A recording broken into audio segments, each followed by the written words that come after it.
Hello दोस्तों, तो कैसे हैं आप सब। उम्मीद करते हैं आप सब ठीक ठाक होंगे और मस्त बिंदास ज़िंदगी जी रहे होंगे। मेहनत चल रही होगी, पढ़ाई लिखाई चल रही होगी।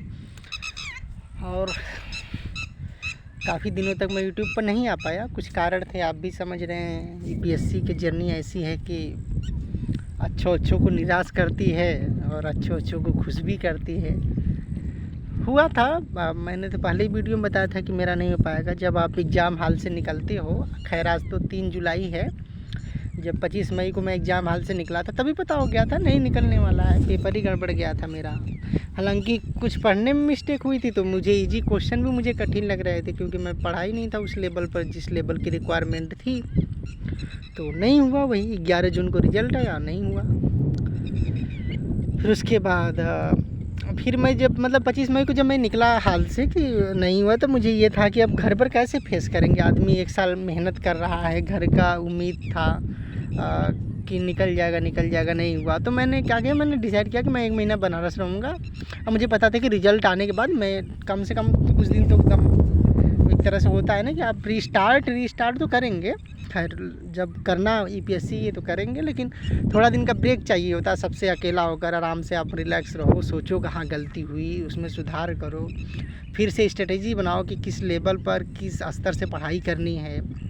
तो मैं फिर मई में पेपर देकर आया 25 मई को।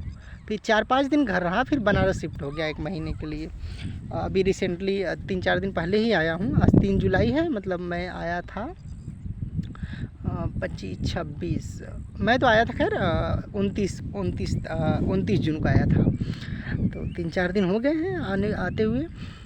फिर रूम पर ही रहा मैं 1 महीने तक बनारस। फिर वहाँ सोचा, पूरा एनालिसिस किया, कहाँ मिस्टेक हो गया, क्या स्ट्रेटेजी बनानी होगी दोबारा, कैसे पीएसयू को क्रैक करेंगे, 1 साल क्या प्लानिंग रहने वाली है, क्या रूटीन रहने वाला है। तो ये सब में चला गया। फिर उसीलिए यूट्यूब पर बीच में नहीं आया, बल्कि मैं रूम पर था तो 1-2 वीडियो डाला था कि मैं क्या रूटीन बनाकर कैसे पढ़ाई कर रहा हूँ। लेकिन जैसे ही रिज़ल्ट आया तो थोड़ा डीमोटिवेशन, आदमी डीमोटिवेट तो हो ही जाता है, वही मेरे साथ भी हुआ। लेकिन अब फिर रिलैक्स था एकदम। रूम से आया, मैं सोचा अब एकदम रीस्टार्ट करते हैं। एकदम सोचा कि अब दही चीनी खा के समझिए कि 1 जुलाई से स्टार्ट करते हैं तैयारी। हालांकि बीएड भी कर रहे हैं, क्योंकि अब यूपीएससी इतनी डबल जर्नी है, होगा नहीं होगा कुछ कह नहीं सकते। तो इसलिए बैकअप के तौर पर हम बीएड भी कर रहे हैं। तो पहला सेमेस्टर बीएड का तो हो गया, और जिस दिन मैं यूपीएससी का एग्ज़ाम दे कर रहा था उसी दिन बीएड फर्स्ट सेमेस्टर का रिज़ल्ट आया मेरा। मैं खैर उसमें खुद ही टेंशन में आदमी था कि रिज़ल्ट क्या ही देखेगा। 2-3 दिन बाद मैंने बीएड का अपना रिज़ल्ट देखा था।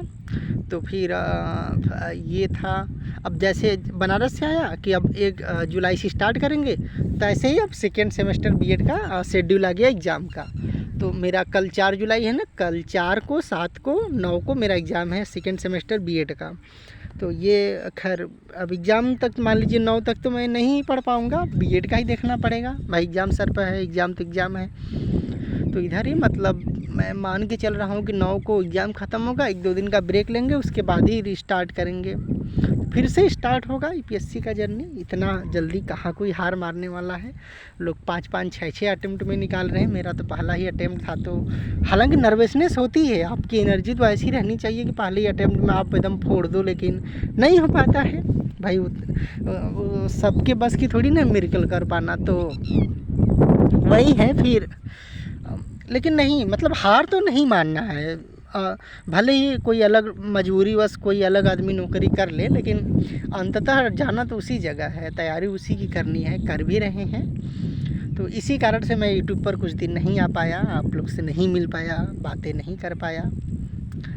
और क्या कहें, अब मेहनत तो चल रही है, कुछ कह नहीं सकते। कभी कभी डिसीजन लेना, कभी कभी ऐसा लगता है कि मैंने यूपीएससी का डिसीजन लेकर गलत तो नहीं कर लिया, क्योंकि लगभग मेरे जितने भी दोस्त थे, लगभग सबका कहीं ना कहीं नौकरी लगी गया। कोई ऐसा नहीं बचा है जिसका नौकरी ना लगा हो।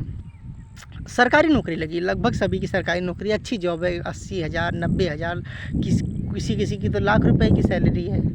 अब मेरा तो ये है कि मैंने जैसे 17 में इंटर किया, 2017 में इंटर किया। फिर 2017 से 2020 तक सिविल इंजीनियरिंग से डिप्लोमा किया गवर्नमेंट कॉलेज से। फिर उसके बाद मैंने 2021 से मतलब 2020 में जैसे ही डिप्लोमा फाइनल हुआ, फिर 2021 से 2023 तक मैंने बीए कर लिया पॉलिटिकल साइंस, साइकोलॉजी और एंशिएंट हिस्ट्री से। उसके बाद फिर 1 साल का ब्रेक लिया। मैंने कहा इतनी पढ़ाई तो हो गई, नौकरी मिल ही जाएगी। लेकिन 1 साल के बाद लगा कि कुछ है नहीं, क्योंकि टेक्निकल मैं छोड़ चुका था। अब मेरे पास नॉन टेक्निकल में सिर्फ बीए था।